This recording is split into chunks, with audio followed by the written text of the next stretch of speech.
tal, familia? Sé bienvenido. Ahí en donde estás, vamos a recibir la palabra del día de hoy y vamos a hacer una oración para iniciar. Señor, te damos gracias porque tu presencia hoy viene a nuestros hogares, desde el lugar en donde te sintonizamos. Señor, gracias porque podemos hablar libremente de tu palabra, porque sabemos que el día de hoy das una palabra de vida a nuestros corazones, Señor, para tomar decisiones congruentes, Señor, honrarte a ti y obrar en tu voluntad y permanecer en tus caminos, Señor.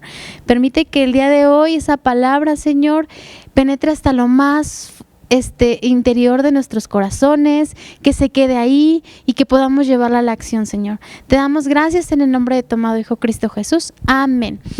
Bueno, familia, el día de hoy quiero platicarte acerca de un video que estuve viendo últimamente y me dejó pensando mucho.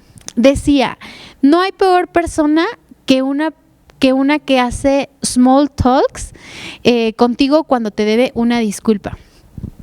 Y por si alguien no está familiarizado con este término de small talks, vamos a verlo en la pantalla para ver qué es.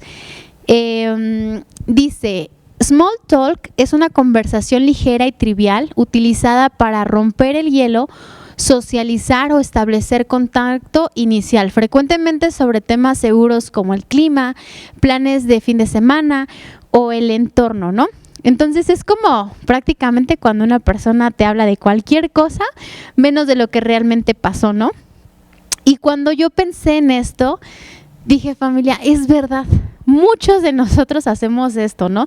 Y creo que es incómodo que alguien quiera hacerte small talks o esta pequeña conversación, pero que hace un tiempo habló mal de ti, te falló, te fue desleal, se metió con algo que sabía que era íntimo o que sabía que te podía herir y de repente aparece con un hola, qué milagro, ¿cómo estás? ¿Por qué tan frío? ¿Por qué tan fría? ¿Por qué tan callado?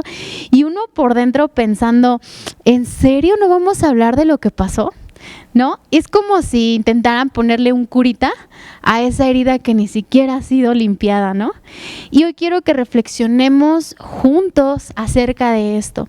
Tal vez te ha pasado, ¿no? Seguramente sí. O seguramente has estado en el lugar de la persona que fue pues herida, ¿no? Pero también quiero, familia, que seamos honestos.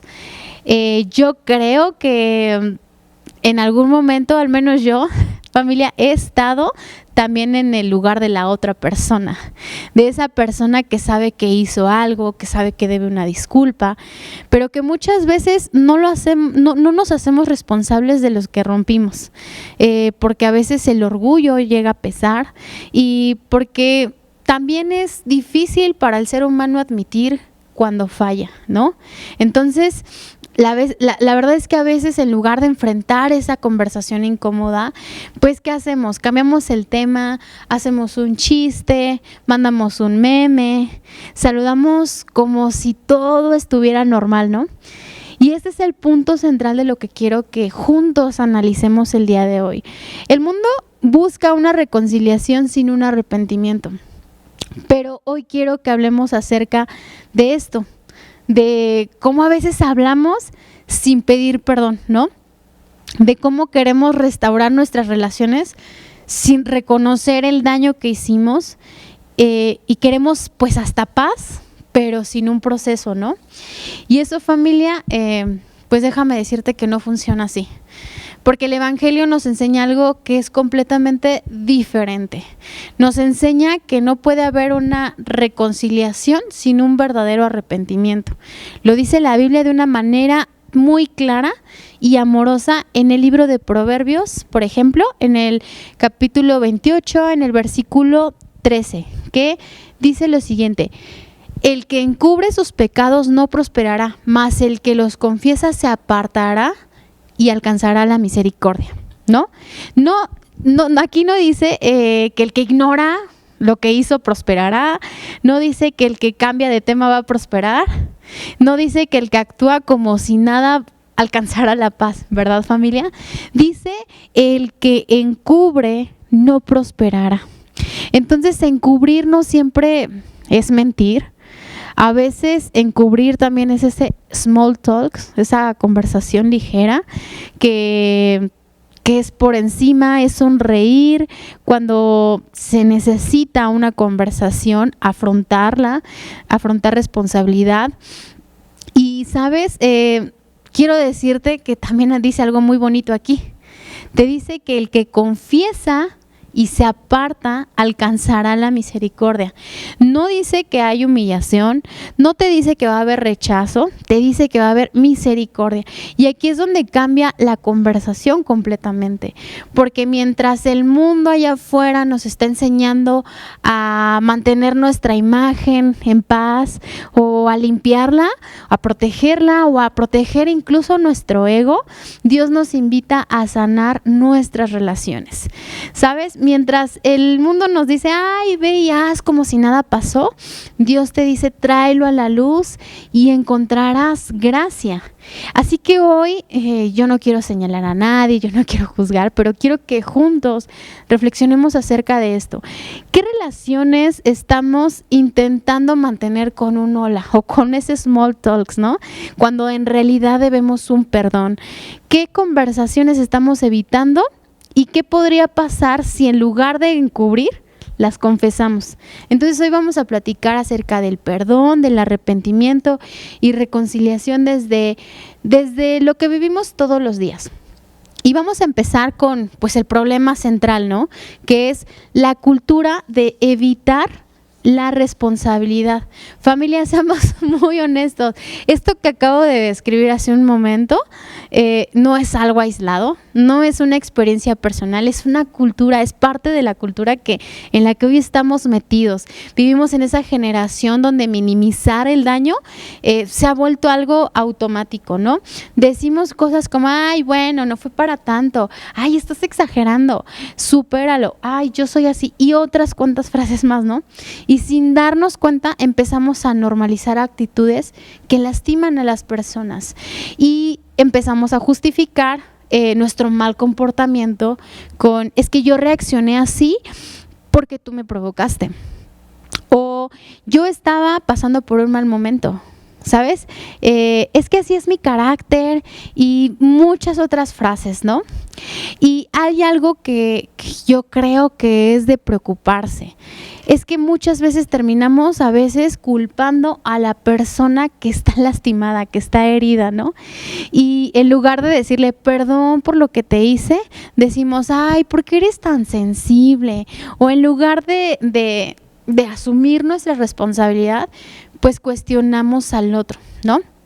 Y esto no solamente es una percepción mía, sino que hay investigaciones que se han realizado en grandes universidades. Un ejemplo es la de Ohio, sobre algo que llaman la teoría de la autojustificación. Básicamente explica que los seres humanos tenemos una tendencia muy fuerte a proteger nuestra imagen, ¿no? No nos gusta sentirnos los malos de la historia, no nos gusta sentir que hicimos algo malo. Entonces empezamos a justificar, empezamos a minimizar y todas esas actitudes con tal de no sentir culpa. Y hay otro estudio muy importante que donde se dice que las personas subestiman algo muy importante.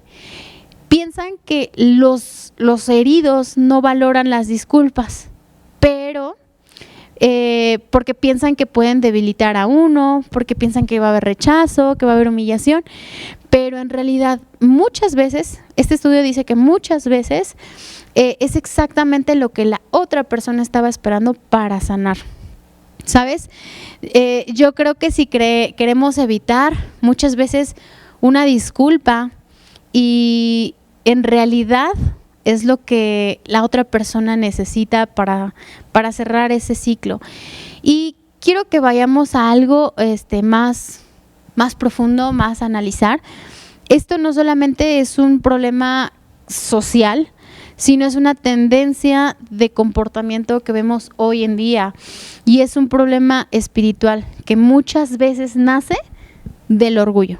Entonces quiero que leamos en el libro de Proverbios el capítulo 16, versículo 18, que dice lo siguiente: antes del quebrantamiento es la soberbia, y antes de la caída la altivez de espíritu. Entonces, la soberbia siempre precede a la caída y el orgullo termina rompiendo eso, ¿no? Porque el orgullo dice, ay, no fue tan grave, o ay, no, yo no necesito pedir perdón, o ay, si le dolió es su problema, ¿no? Pero el Espíritu de Dios nos lleva a otro lugar, nos lleva a la humildad para reconocer y para hacernos responsables. Hay algo que he estado pensando y es esto, ese small talks del que hablamos hace ratito, es decir, esa conversación superficial que suelen tener para evitar algo importante, muchas veces no es inocente. Yo creo que es orgullo disfrazado de cordialidad. Es educación sin arrepentimiento. Es amabilidad sin una verdad. Y es una sonrisa sin humildad. Y lo digo no para juzgar a alguien o no para señalar. Lo digo porque yo también he estado ahí. Yo también he sentido esa incomodidad de saber que debo una conversación, pero el querer saltármela. Familia, cuando evitamos esa responsabilidad, no estamos protegiendo nuestra relación, la estamos debilitando. Y cuando el arrepentimiento, cuando evitamos más bien el arrepentimiento, pues no cuidamos nuestra imagen. Más bien estamos pues endureciéndonos, ¿no? Endureciendo ese corazón. Y creo que Dios nos está invitando siempre a algo diferente y que tenemos que tener en cuenta, que es proteger.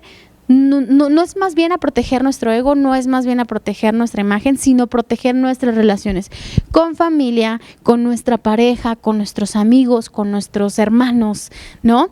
Porque la reconciliación verdadera no empieza con un perdón, más bien empieza con humildad y reconocer. Y sabes, quiero que ahora platiquemos acerca de un modelo bíblico que yo vi acerca del verdadero arrepentimiento, ¿vale?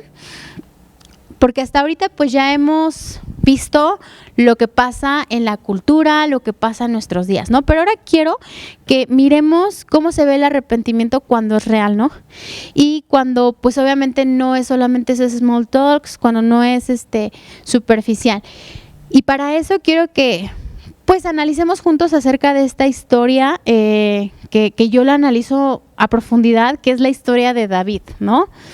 Esto lo encontramos pues obviamente en el segundo libro de Samuel, por ahí del capítulo 11 y 12, por si quieres analizarlo, ¿no? Vemos a David, que es un hombre conforme al corazón de Dios, ¿verdad? Es un rey, es un salmista, es un líder, y aún así, familia, él falló gravemente. Él pecó. Él abusó de su posición, él intentó encubrir pues lo que había hecho, manipuló las circunstancias y tomó decisiones para que nadie se diera cuenta de lo que él había hecho. Y si somos honestos, la verdad es que hay una parte de nosotros ahí. No es tal vez la magnitud de lo que llegó a ser David, pero sí hay una tendencia, ¿no? Por eso me gusta este modelo bíblico, porque cuando fallamos, ¿qué es lo primero que queremos hacer?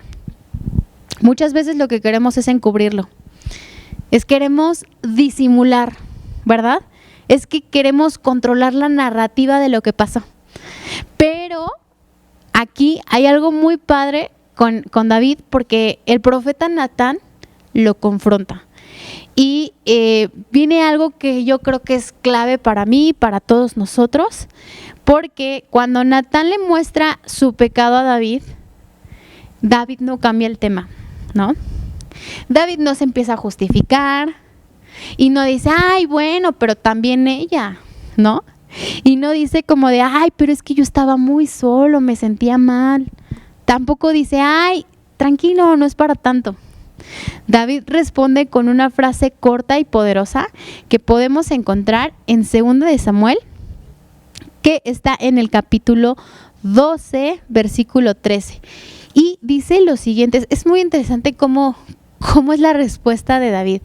Dice, entonces David confesó a Natán: he pecado contra el Señor. Y Natán respondió: sí, pero el Señor te ha perdonado y no morirás por este pecado. Fíjense, es que aquí David no usó nada de excusas y no culpó a nadie, no se justificó.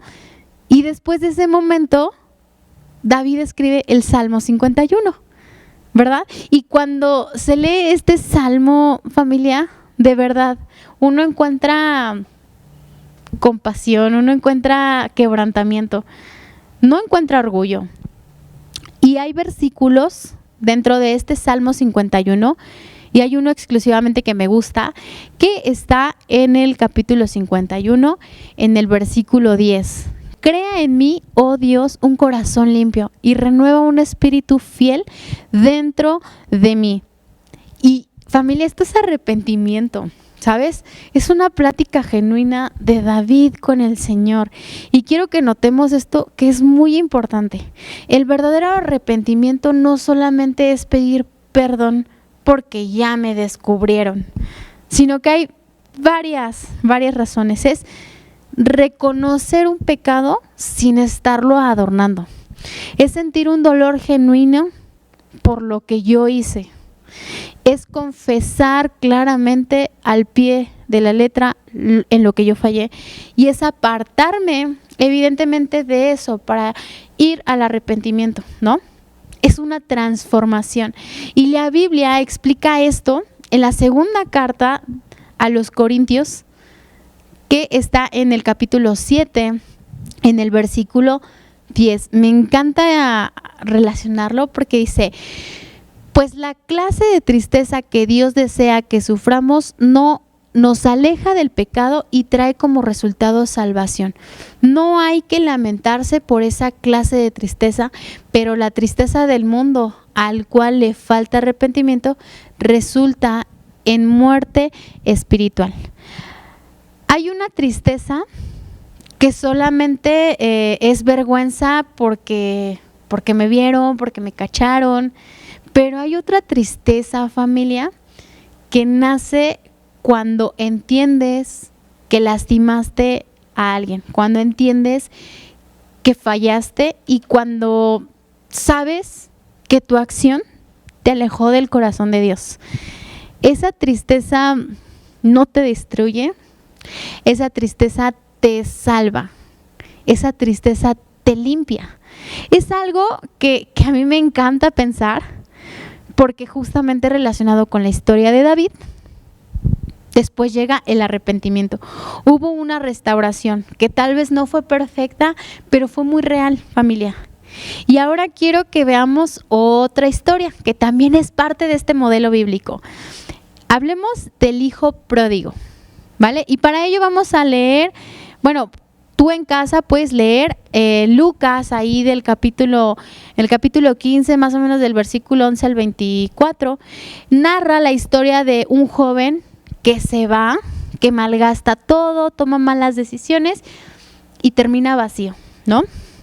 Y hay un momento decisivo en la historia donde este joven recapacita, ¿no? Reacciona, como que despierta y se da cuenta que donde está, y también sabe que no puede seguir en ese camino, sabe que no puede continuar así. Entonces él necesita regresar, él necesita volver.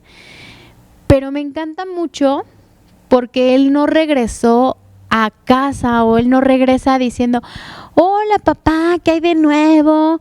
Oye, no exageres, ya volví. Bueno, no te preocupes, pues es que todos cometemos errores. No regresó, ¿verdad? Haciendo small talks. Regresó con una frase preparada en el corazón que dice: he pecado contra ti, contra el cielo y contra ti, ¿no?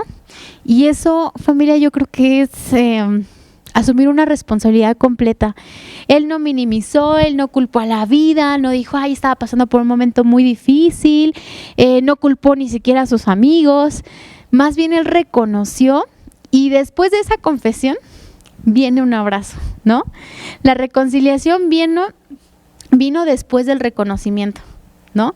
Y el padre corre a él y lo abraza así y también restaura. Pero la puerta se abrió porque con ese abrazo, o la puerta se abrió con ese abrigo, con esa emoción, porque hubo arrepentimiento. Pero aquí hay un principio que me parece hermoso, que dice que Dios corre hacia el arrepentido, pero no dice que corre hacia el orgulloso, ¿no? Entonces, no porque Dios no ame al orgulloso también, ¿no? Sino porque el orgulloso no puede reconocer lo que él necesita, no reconoce su dependencia de Dios, no reconoce que falló, ¿no? Entonces, familia, así es esto con Dios, ¿no? Entonces, ¿cuánto más debería ser entre nosotros?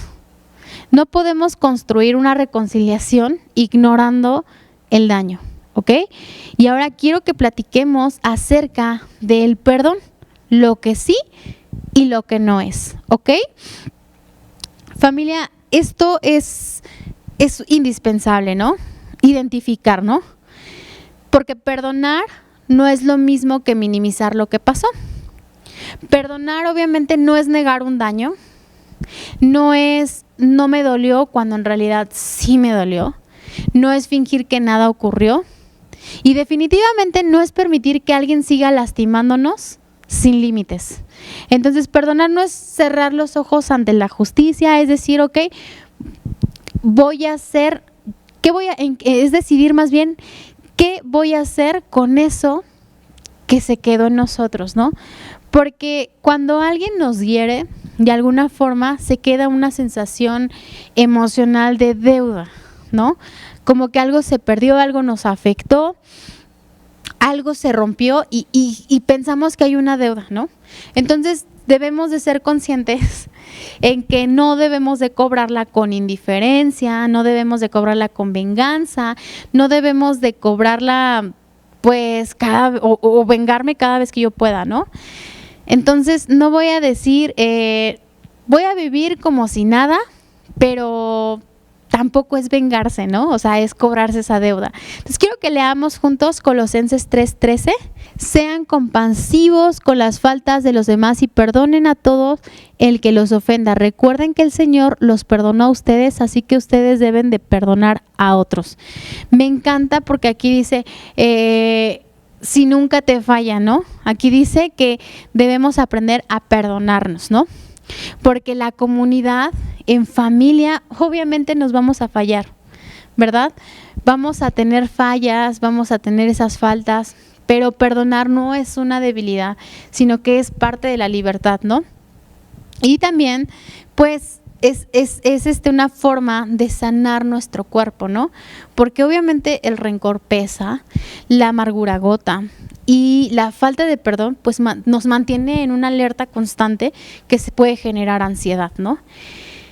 Y aquí quiero hacer una distinción muy importante porque esto puede traer mucha claridad. Perdón y reconciliación no es lo mismo.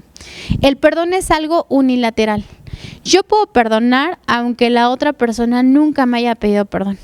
Ya eso es entre Dios y mi corazón, ¿no? Pero la reconciliación requiere un arrepentimiento, un cambio porque requiere una responsabilidad y porque requiere una transformación y porque requiere una reconstrucción, ¿no? Entonces yo no puedo perdonar, más bien yo puedo perdonar, pero eso no significa que automáticamente todo vuelva a ser como antes, ¿no? Dios nos llama a perdonar siempre, eso es de ley. Pero la restauración es una relación que necesita verdad, que necesita humildad, que necesita una transformación de ambas partes, ¿ok? Y bueno, familia, hoy quiero más que nada hablarte con este cariño, porque no sé si a lo mejor tú puedas pensar sobre esta pregunta. ¿Hay alguien a quien tú le debes algo más que un simple hola? Alguien a quien pues saludas normalmente, pero sabes que tienes una cuenta pendiente, sabes que tienes esa conversación incómoda,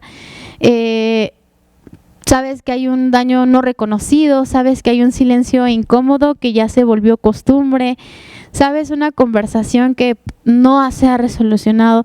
Y quiero que leamos Mateo 5 del versículo 23 y 24. Por tanto, si traes tu ofrenda al altar, ahí te acuerdas de que tu hermano tiene algo contra de ti, deja allí tu ofrenda delante del altar y anda, reconcíliate primero con tu hermano y entonces ven y presenta tu ofrenda, ¿verdad? No dijo que vayas y ores más, no dice que cantes más fuerte, dice, ve y arregla lo que rompiste. En otras palabras, ¿no? O ve y arregla lo que crees que necesita tener una conversación pendiente, ¿no? Y eso habla de la importancia que Dios le da a las relaciones que tenemos como familia, ¿no? O como congregación. Y, ¿sabes? Yo quiero platicarte acerca, muy rápido para ir cerrando, de la historia de unos hermanos que dejaron de hablarse por años. Problemas familiares, diferencias, heridas que tal vez nunca se resolvieron porque estaban desde la infancia. Pasaron muchos años, familia, donde pasaron fiestas separadas, donde hubieron silencios largos, había orgullo acumulado. Imagínense, vivían bajo el mismo techo, pero todos distantes, hasta que su papá un día enfermó y lo internaron en el hospital. Llamaron a toda la familia porque el final ya se acercaba, ¿no? Y ahí estaban todos y después de tanto tiempo sin hablarse, uno de los hijos pudo haber dicho, ¿qué onda? ¿Cómo está? ¿Qué pasó? ¿Todo bien? ¿O cómo pasó esto? No. Él se acercó a su papá y le dijo, papá, ¿te puedes ir en paz? Ya no voy a pelear con mis hermanos. Y luego miró a sus hermanos que estaban todos reunidos ahí y dijo, perdón por lo que me corresponde a mí. Y esa palabra, familia, hizo más en minutos que en años de distancia que tenían o que había entre ellos. Evidentemente no se borró un pasado, pero rompió el orgullo que había ahí. Y a veces creo esto, que seguimos esperando el momento perfecto para arreglar algo que sabemos que tiene que arreglarse, pero la vida, familia, es complicada, los tiempos son difíciles, la vida es frágil y muchas veces lo único que hace falta no es un hola, sino es un perdóname. Y familia, el tiempo no sana lo que el orgullo sostiene mucho tiempo, ¿no? Lo que sana es la humildad. Y aquí es donde quiero que miremos a algo mucho más grande. Dios no hizo small talks con la humanidad. No ignoró el pecado que había. No actuó como si nada hubiera pasado. No dijo, ay, bueno, no es para tanto, ¿no? Dios reaccionó y reconoció ante la gravedad del pecado. Pero en lugar de rechazarnos, familia, hizo algo extraordinario. Vamos a leer Romanos 5:8, que dice lo siguiente. Mas Dios muestra su amor para con nosotros en que siendo aún pecadores, Cristo murió por nosotros. La cruz no fue una conversación superficial, familia. Fue un acto profundo de reconciliación. En la cruz hubo reconocimiento del pecado, hubo justicia, hubo una puerta para volver a casa y eso es lo que celebramos hoy. Entonces, solamente quiero que reflexiones sobre esto. ¿A quién necesito pedir perdón? ¿A quién necesito perdonar? Y estoy reconciliado con Dios, porque al final todo empieza ahí, reconciliarnos con Dios. Si lo quieres, la referencia está en Corintios 5:20, ¿no? Y el Espíritu Santo, hoy, si el día de hoy más bien el Espíritu Santo te trae un nombre, no lo ignores, familia. Porque tal vez no necesitas otro hola, necesitas más bien un perdón. Y tal vez es lo que del otro lado esa persona necesita para generar una restauración más de la que te imaginas. Gracias, familia, por escuchar esta palabra. Ahí en donde estás, vamos a cerrar con una oración. Señor, te damos gracias porque el día de hoy nos has dado una oportunidad de reflexionar sobre nuestras acciones, de llevar, Señor, todo lo que somos a un paso más grande para acercarnos a ti. Señor, te pedimos que nos des la sabiduría para poder manejar todas las situaciones que nos puedan lastimar, para tener buenas relaciones con nuestros hermanos, para dar un buen ejemplo en casa, con nuestros amigos y con todos los que nos rodean, Señor. Nosotros somos una carta de representación tuya y queremos honrar tu nombre, que todos te vean a través de nosotros, no por orgullo, sino por la humildad que portamos y que queremos que esté siempre por delante de todas nuestras palabras, de todos nuestros pensamientos, de todas nuestras decisiones, Señor. Te damos gracias en el nombre de tu amado Hijo Cristo Jesús. Amén.